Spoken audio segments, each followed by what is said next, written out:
Allez, demi-finale toujours, mais nous passons maintenant à la catégorie des pilotes U9 sur la piste, donc avec Roméo Apka, entre autres le pilote de Roubaix, absolument bien sorti de la grille de départ et qui se présente aux avant-postes. Arines Cazaron qui est là dans le coup également. Pour l'instant, il est à la 3e position parce qu'il y a un pilote intercalé entre deux. Il s'agit tout simplement donc de Robin Lermite, un autre pilote de Roubaix, donc en 3e position, pardon.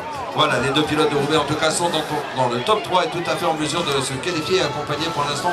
Oh, attention, derrière ça bouscule avec donc toujours Arines Cazaron à la 3-4e place. Ça revient de tous les côtés, ça revient très fort. Oh, entre autres du côté de Compiègne, mais également avec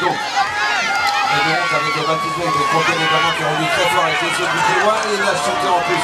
Monsieur Dupuis qui lui aussi va aller peut-être chercher la qualification aux alentours de la 4e place. Et je vous demande un tonnerre d'applaudissements s'il vous plaît pour Arines Cazaron.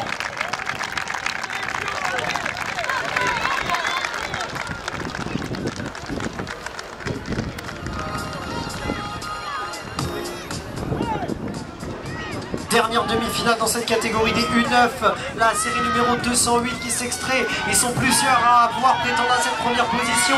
Il y a en plein centre Marceau de Bar, à l'intérieur Tilio Krioff, le pilote de Compiègne-les-Rois, mais c'est pour l'instant Marceau de Bar, le club de Saint-Quentin qui va sortir du premier virage en première position. Tilio Krioff est juste là, il est à la 2e position, le pilote de Compiègne-les-Rois, mais voir revenir juste à sa droite Baptiste Andine, le pilote de Marchienne, où il va y avoir du mouvement dans ce 2e virage. L'excellent retour notamment de l'autre pilote de Compiègne-les-Rois, peut-être Théo Kopax, qui vient de reprendre la 4e position. Il y a 3 Compiègnois dans cette demi-finale. Pour l'instant seulement un sera qualifié, car Patrick Verfuis est bien revenu en 3e position désormais. L'excellent retour du Lillois. Le top 4 sera probablement à changer, car victoire potentielle de Marceau de Bar.